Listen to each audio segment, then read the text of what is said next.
Ma recherche porte sur la capacité d'action des enfants dans les familles avec une trajectoire de monoparentalité.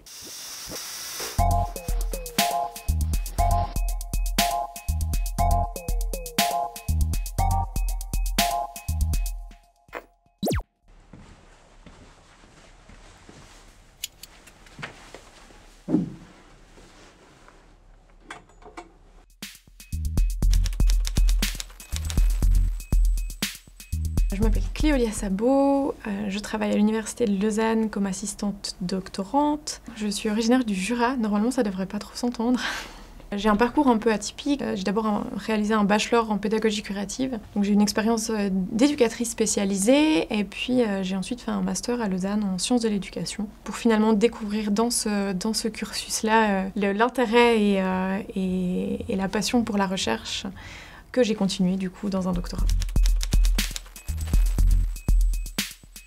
Je me suis intéressée à la sociologie de l'enfance un peu par hasard, parce que je lisais beaucoup de choses sur justement le fait que les enfants étaient parfois oubliés dans la capacité qu'ils avaient à prendre des décisions au quotidien. Et puis en parallèle de mes études, j'ai toujours travaillé comme éducatrice spécialisée, et en fait je voyais au quotidien que les enfants étaient tout à fait non seulement capables, mais très compétents pour prendre des décisions qui les concernaient et pour exercer aussi leur capacité d'action sur certaines choses en contournant extrêmement bien les cadres qu'on leur mettait. La sociologie de l'enfance, elle vise à étudier comment les enfants, en tant que groupe social, fonctionnent, sont déterminés par un certain nombre d'institutions, comme l'école, comme la famille, et puis qui vise finalement à aller voir quel impact ça a sur le quotidien des enfants, sur les perspectives qui leur sont offertes, sur les parcours de vie, et en fait ça permet de mettre en évidence le fait que tous les enfants ne se ressemblent pas. Ils sont différents en fonction d'un certain nombre de caractéristiques sociales,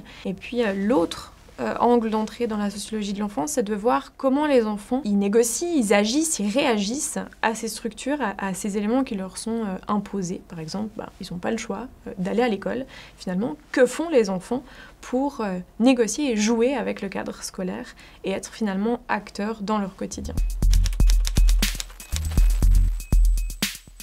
La question derrière ma recherche, c'est de découvrir et d'aller voir les enfants pour qu'ils m'expliquent quelque part comment ils arrivent à être acteurs d'un certain nombre de choses dans leur quotidien et plus particulièrement dans les familles monoparentales. Ma recherche s'inscrit dans un projet collectif. Longitudinal, ça veut dire que c'est une enquête qui a été menée depuis 2012, où on est déjà allé rencontrer les parents à 4 reprises pour leur demander leur avis à eux sur le quotidien, la réalité des familles monoparentales, sans jusqu'à présent donner la parole aux enfants. Et l'objectif maintenant, c'est d'aller voir leur propre perception, leur propre représentation et leur propre récit. On va discuter de leur représentation sur leur quotidien, comment ils organisent leur semaine, quelles sont les personnes importantes dans leur vie, quels sont les endroits dans lesquels ils vivent, comment ils communiquent. Et puis ensuite, c'est tout le travail là de recherche que je ferai seule pour analyser ce qu'ils m'ont dit et voir ce que j'observe dans le récit individuel de ce qu'on peut retrouver comme expérience plus collective, c'est-à-dire qu'est-ce que partagent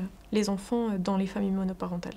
Et on a quand même encore cet héritage très fort de voir l'enfant comme un petit adulte en devenir et qu'il a encore beaucoup de choses à développer au lieu de le prendre en fait comme il est aujourd'hui, dans ce qu'il est capable de faire maintenant, sur les choses qui le concernent. En fait, ça nous permettra vraiment de voir l'enfant comme un sujet à part entière, comme un acteur. Pour reprendre ma thématique de recherche, ça peut être finalement comment l'enfant il peut décider, par exemple, avec qui il vit. C'est d'une part quelles sont les responsabilités des adultes envers les enfants pour leur permettre d'exercer un certain nombre de droits, de pouvoir agir sur leur quotidien, mais aussi comment on peut les accompagner pour qu'eux puissent le faire eux-mêmes.